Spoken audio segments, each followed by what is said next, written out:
Hey, it's Ramit Sethi from GrowthLab, and I have an interesting question from a guy named Tio Harris. I think he's from Greece. He asks, what's the best way to convince someone influential to help you, let's say to come on a podcast or use your product, when you don't have enough clout to do something significant for him or her in return? Okay, this is a classic question, and I love it because I've thought about it a lot. When I was starting out, I tried to meet with different CEOs and all these people, and I was kind of like, why the hell are they gonna take my meeting? Why are they gonna respond to my email? What I've come to see is that all of us are afflicted with this fear, and some people, it's crippling for them. They just don't even send the email. And I'm thinking like, what's the worst that can happen? They ignore you. So I wanna give you a few ways to think about this. The first is an uncomfortable truth. Maybe you're aiming too high. I kind of realized this when I had these essay prompts I used to get where people would say, who'd you like to eat dinner with, dead or alive? And people were like, I'd like to eat with the president. Like, what are you gonna talk about with the president? Seriously, national security policy? Who cares? And I'm thinking like, that's not really true. If you could eat with somebody, it would be like your Madonna, it'd be somebody you admire, maybe you're a big fan, maybe some author, who knows, maybe some comedian. For me, it was Chris Rock. So maybe you're aiming too high. When people start out and they try to reach out to Damon John, hey Damon, listen to my podcast. Like, Damon doesn't give an F about you. So why not start off with someone who's a little bit closer to home?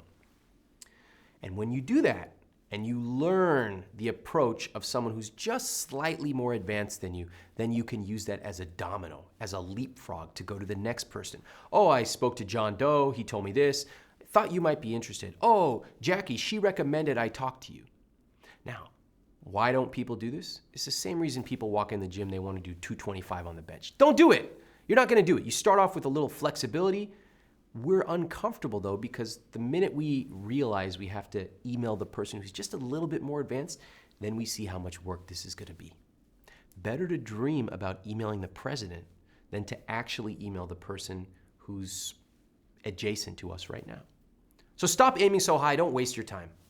Number two, maybe when you're reaching out to them, you don't really need to offer them your product yet.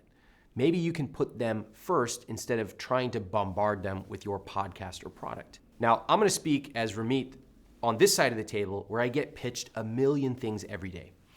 I'll tell you the pitches that work and the pitches that fail, and most of them fail. The pitches that fail are ones that are like, listen to my podcast, download my product, can we talk on the phone for 20 minutes so you can give me advice about my personal finance app?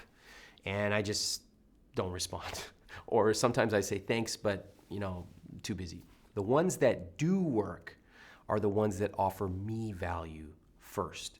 So I had a guy named Charlie who once emailed me and he said, hey Ramit, I noticed you're doing a lot of videos and let me give you a quick suggestion. If you do X in your videos, it's gonna be way more effective. And by the way, I actually edited a couple of your videos just to show you what it would look like. Feel free to use these. I was like, oh my God, I'm in love. And I ended up hiring him and working with him for years. Now, he wasn't pitching his video editing service. He just came to me and offered me value. I'm gonna give you an example of how I did this myself. So I was building relationships with the reporters. And what I would do to build those relationships is I would send them story ideas. And I told them, if you ever need somebody to talk to, like anybody who's young, related to money or careers, come to me. I'll get you somebody within 1 hour from my group. And they were like, wow, thanks. Most of them didn't take me up on it. So one day I got invited to speak at a conference, and this was for personal finance bloggers. So what did I do?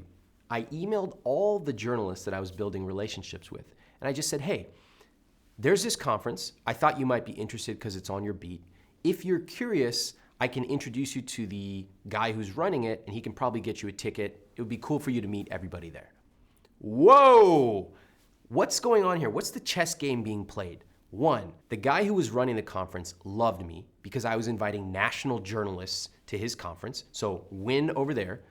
The reporters loved it because they're finding out about a conference they had no idea about, win. And then when they came to the conference, guess who they saw as the keynote speaker? That's called win, win, win. And that was part of the coverage of a 6-page profile that ran in Fortune magazine of I Will Teach You to Be Rich. So how did I help them? Maybe you don't have access to a keynote speak and a Fortune reporter. Fine. What I'm doing there is I'm offering value to each person, meeting them where they are, instead of going in with some agenda. Hey, listen to my podcast. Who cares about your podcast? Tell me how you can help me build some relationships, and then eventually, if I like you enough, then the person will come on your podcast, or maybe they'll try your product. Guys, this is all about relationships. So sometimes people tend to get super transactional, but I can tell you, I'd rather build a relationship with 10 people than email out 1,000 people, oh, download this stupid app. Nobody cares.